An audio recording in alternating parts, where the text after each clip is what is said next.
This is Real News Media TV, coverage you can trust. Please like, share, subscribe, and hit the notification bell. Select all for daily news updates. Woman shot dead, another injured in Spanish Town. A woman was shot dead in Homestead, Spanish Town, St. Catherine yesterday evening, and another person injured in the latest spate of violence that has occurred in the older capital. It is alleged that the deceased is the mother of a gang member. At least 3 people were confirmed dead Tuesday afternoon after gunmen shot dead a man known as Mackerel and another man in the Spanish Town market, while multiple others were shot and injured. On the same day, the police issued an advisory telling residents to avoid jobbling in the town as they processed a crime scene where 2 people were shot and injured. Currently, sections of Spanish Town are under a 48-hour curfew, which went into effect at 6 p.m. on Tuesday, June 14, and will remain in effect until Thursday, June 16. Police intercept robbers, recover stolen firearm in St. Andrew South. Swift action by lawmen in the St. Andrew South Division led to the recovery of a stolen firearm on Worrell Avenue, Kingston 19 yesterday, Wednesday, June 15. The incident unfolded about 12:10 p.m. following a report made by a man to the Duhaney Park Police that he was held up and robbed of his licensed firearm, Jamaican $25,000 cash, bank cards, and other documents on Woodhaven Avenue, Kingston 19, by men traveling in a Nissan Latio motor car. While making a report at the station, the complainant received an alert that an ATM transaction was declined from a bank card that was among the items stolen from him. The police acted on this information and went to the location the failed ATM transaction was made. On their arrival, a motor vehicle was seen and the men fled the vehicle on the approach of the lawmen. The vehicle was searched and a Colt .45 pistol was recovered, as well as keys, a cellular phone, and other items. The vehicle was seized by the police. Investigations are ongoing to find the perpetrators involved, the police said. Some Spanish Town businesses reopen, but shoppers stay away. Police and the soldiers returned some level of normality to Spanish Town late Tuesday night through to Wednesday after 3 people were shot dead and others injured in what the cops report is a bitter feud that has split the violent one-order gang.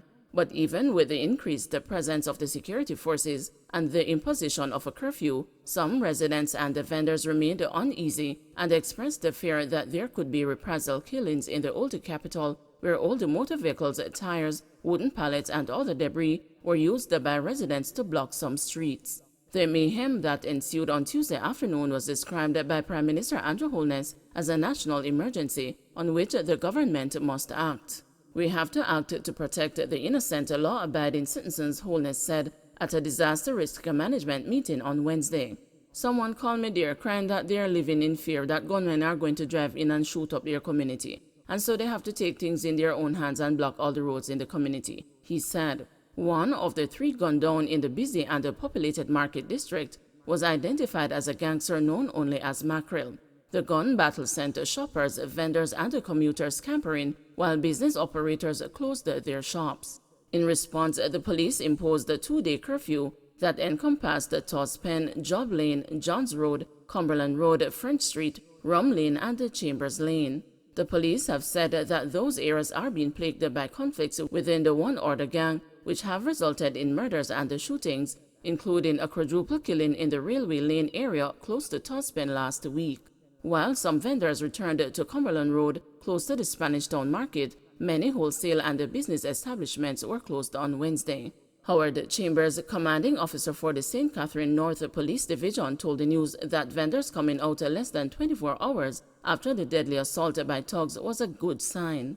"I am happy about the partnership, especially with the market vendors. Them coming out today again is a good feeling, and we will continue to have some increased presence in and around the Cumberland area and the market district," Chambers said. While police and the soldiers maintained foot and mobile patrols in the affected areas, one senior cop who spoke to the news on Wellington Street said he was confident that the operation will restore calm. Another policeman said the plan wasn't to tighten the space so that people can't move about their own business. However, the curfew will be elevated if necessary. Meanwhile, Chambers indicated that movement is being restricted at night. When it reaches the night, we are going to kind of turn up the volume a little more with a more rigid-like setup and a ground commander that the residents have to seek permission from to go in and out during the night, Chambers explained. On Cumberland Lane, a shopkeeper told the news that he had reopened his business because of the police presence. The police then passed here 2 times already from morning, so no shooting now go on today. That is why some people out here, the man said at 9:24 a.m. A vendor standing beside him added, from police in the streets, nobody not going to expect that any shooting will happen again. The criminals might brazen, but me not believe that them fool at all. Those of us who have to sell out here taking the chance because we know that the police and soldiers are patrolling. It's probably just the shoppers who afraid to come out. The one other gang, which has historically feuded with the Klansman gang, is headquartered in the Townspen community and exercises control over the Ellerslie Pen, Dempsey Pen, Gordon Pen, Shelter Rock, Homestead, and the Chambers Lane communities. Roads at the Chambers and railway lanes were blocked by residents to prevent vehicles from entering with gunmen to carry out reprisals. Some lawmen said that they cleared some of the roads early Wednesday morning and weren't met with any opposition. An elderly woman who spoke with the news described the situation as mournful. "Me afraid me no want to dep on the road here, but a food me a look and all of the wholesale them lock up. Me just a hurry up and get some things to go back in," she said. A fruit vendor on Rumlin scolded operators of wholesale stores for giving into fare. "If a man killed today, him now come tomorrow. Him a go space himself because him a no idiot. Him a go space himself. So me now stay home every day and suffer. The wholesale them will lock and them one lock. Them a spread fear and a make the people them afraid," he lamented. Teacher convicted of assaulting student still in classroom, NPTAG reveals. The National Parent-Teacher Association of Jamaica has revealed that a primary school student who was assaulted by a teacher continues to be traumatized more than 3 years later, while the educator in question remains employed to the Kingston-based school. Making a presentation to the Joint Select Committee reviewing the Jamaica Teaching Council bill on Wednesday, NPTAJ Representative Donovan Main said the teacher pleaded guilty and was given a suspended sentence. However, he said the principal of the school has not made a report to the board on the matter.